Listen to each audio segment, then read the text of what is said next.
Honestly, like I went into this movie with pretty low expectations. One, because again, I'm not a huge fan of the Fantastic Four, and quite frankly, Marvel's basically been missing a lot ever since Endgame. It's like the phase 5 and 6 nonsense. I really enjoyed Thunderbolts, which was the movie that came out right before this. But everything else in the previous two phases here, like I enjoyed the Spider-Man movie.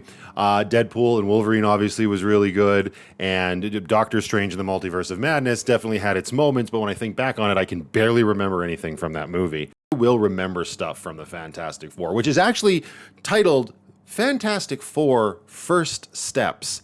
And if we're going to stay on the path of me being irked with myself, I can't believe the entire time since this movie got announced and the first trailer came out, up until when I saw the movie today, I didn't connect the subtitle First Steps with a baby.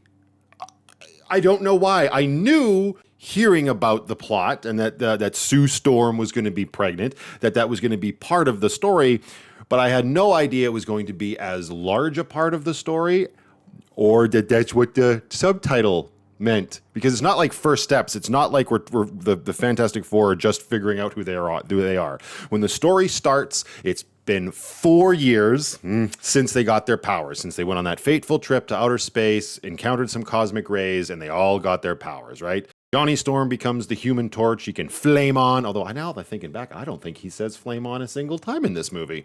Huh, noteworthy. Ben Grimm becomes the Thing, who's basically just a permanent rock monster. Sue Storm gets the powers of invisibility, becomes Invisible Woman, and Reed Richards, who is Sue Storm's husband, becomes Mr. Fantastic with the ability to be live action Stretch Armstrong, and that was one of the powers that I've never thought it's a great power, honestly. Like, number one in my opinion for being cool, and number two is it just doesn't translate very well to motion pictures, to movies, right? And when I found out they were making a Fantastic Four movie finally in the Marvel Cinematic Universe, I was concerned in the sense that how is that going to mesh with stuff like Iron Man and the Hulk and Thor? It just seems a little goofy. Now, it's still a goofy superpower, but they definitely held back on Reed's powers in this movie. They were very reserved with his ability to stretch, and I think that was a good call. Obviously, he gets his time to shine,